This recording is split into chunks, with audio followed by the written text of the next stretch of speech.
Marvelous Muses. So, I got my book in tonight. This is a two-part video. I'm just kind of going over the book, showing you what I got. This is the book from the artist I was telling you about the other day that had passed away, and I used to have all of his books. I had all of his, had all of Bob Ross's. I had a watercolor artist named Terry Madden. Had all of his. And like I said, when I left a toxic relationship, I left everything I owned. Pretty much walked out with one bag of stuff, and that was it. And, but I had to do what I had to do at the time, you know, so it was a way to get out. And unfortunately, sometimes we have to start over. So this was the first book that I picked of his to get. I've actually done one of the paintings out of this book. In his books, he goes over a lot of stuff, like basics, pretty much what you're going to need as far as materials.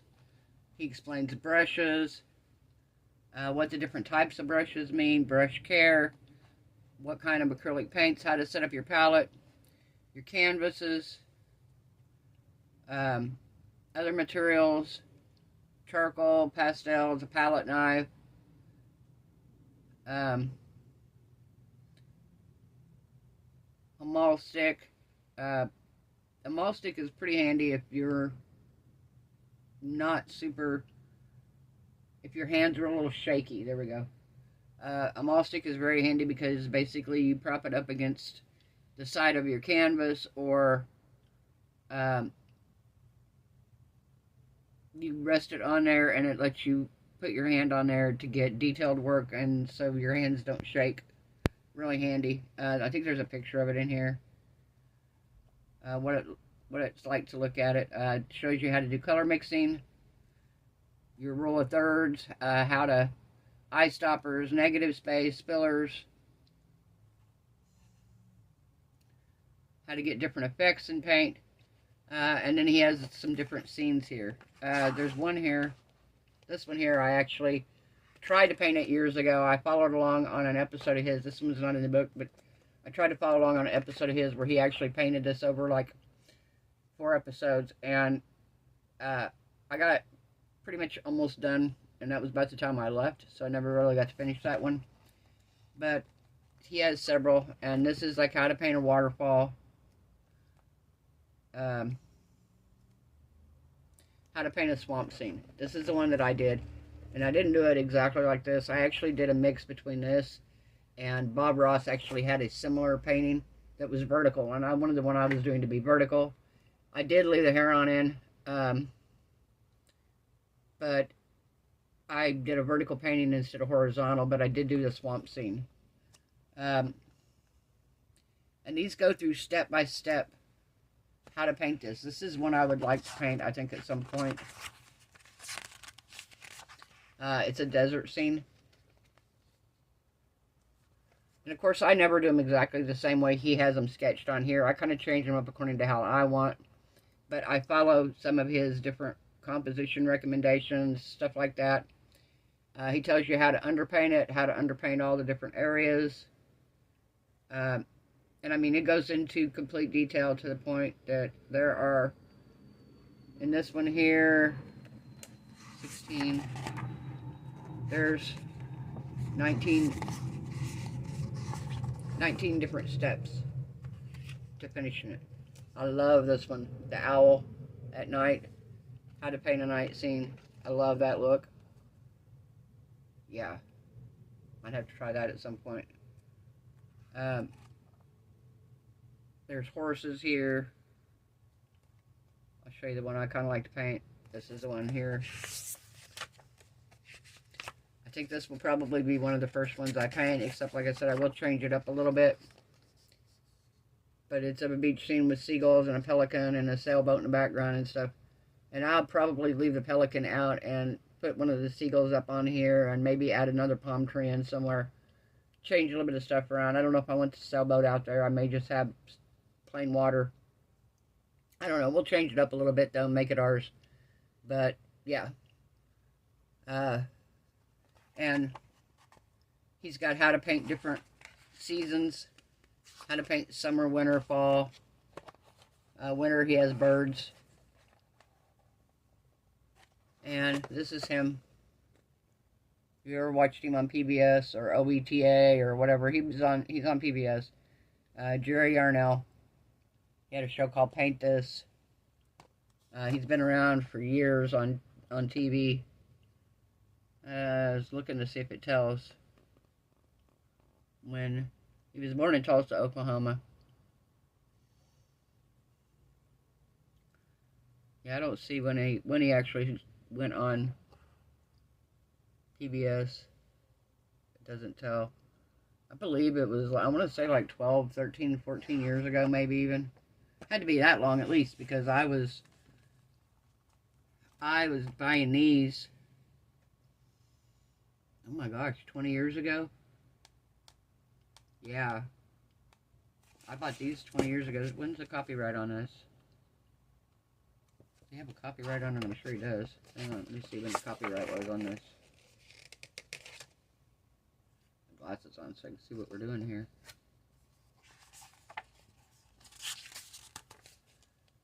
Let's see.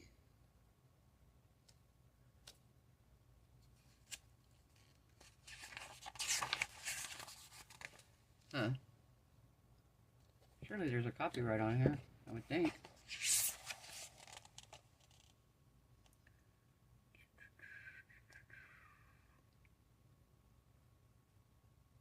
Copyright 2018.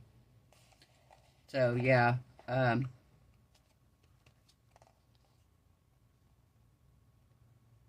Yeah, so this came out in 2018.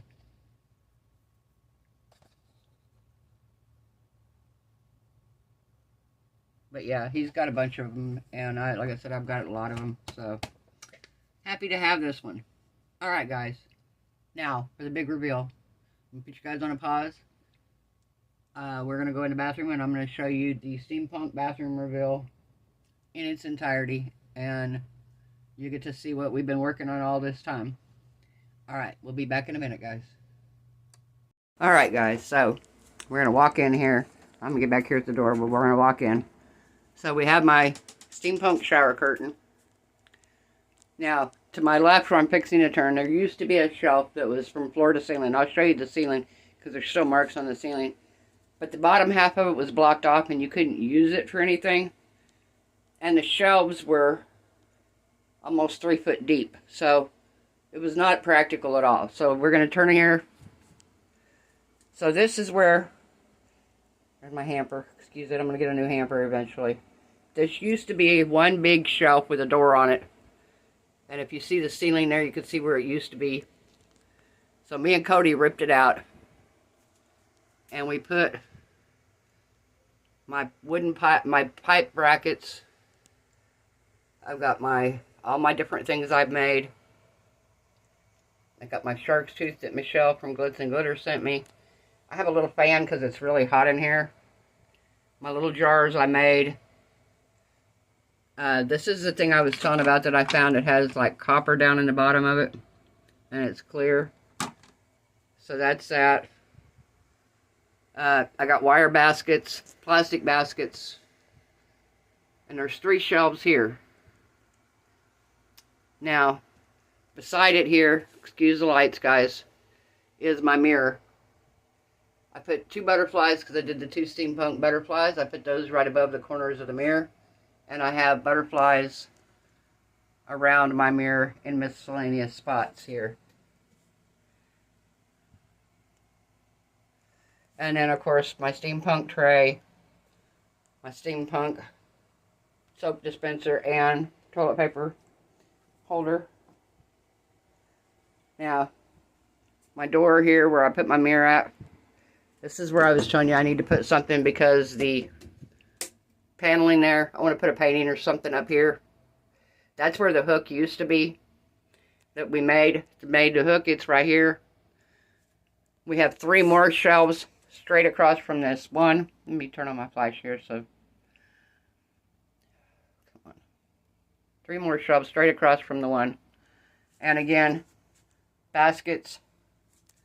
I got Steampunk on here. These are mainly my medicines, Cody's stuff, my shaving, stuff like that. And then this used to be over here where this is. So now, there used to be a cabinet above here. There's my lamp. This is where I want to put a painting at. I don't know yet what. This is a tray that I did the other night that I didn't like how it turned out. And we had to we judged it up so we liked it better. And I got my basket there. Plastic basket here. It's my towels. And the Steampunk toilet seat, guys. See? Use the blue water. But yeah. So, this is a Steampunk bathroom on a budget. Like I said, I spent a total of less than $200. I bought a new shower curtain liner. I bought a black bath mat. My wood for my shelves here. The brackets for my shelves. You can see they're like pipe. The mirror for the door. What else did I get? Oh, my lights right there. These are really cool because you can change these. You can actually make them brighter or dimmer. You can also change them to cool tone. I like them here. Turn them off. But they're pretty cool. So, yeah, that's that. I don't know. What do y'all think? Let me know. Steampunk bathroom. I don't think it's too much. That's the purse thing we messed up. I think it's about right. I love my jars here. Actually, I think this one needs to come out here. Looking at them there with the glitter in the back. There we go. Yeah. So that's my Steampunk bathroom, guys. Hopefully you liked the video. Hopefully you like the bathroom. Alright guys, if you like it, give it a thumbs up. If you haven't subscribed, we do a little bit of everything on this channel. I got 2 tumblers, ordered for 2 tumblers I'm going to start tonight. Let me know if you guys want to see them or not. I might do like clips along the way or something. I know tumbler videos don't really do great on my YouTube channel. I don't know why, but they don't, so I may or may not do them on channel. But if not, I will hope everyone has a wonderful night. Hope your resin cure is beautiful. Your craft projects turn out amazing. I hope you are all happy, healthy, safe, and blessed. And I'll see you guys tomorrow night. Bye.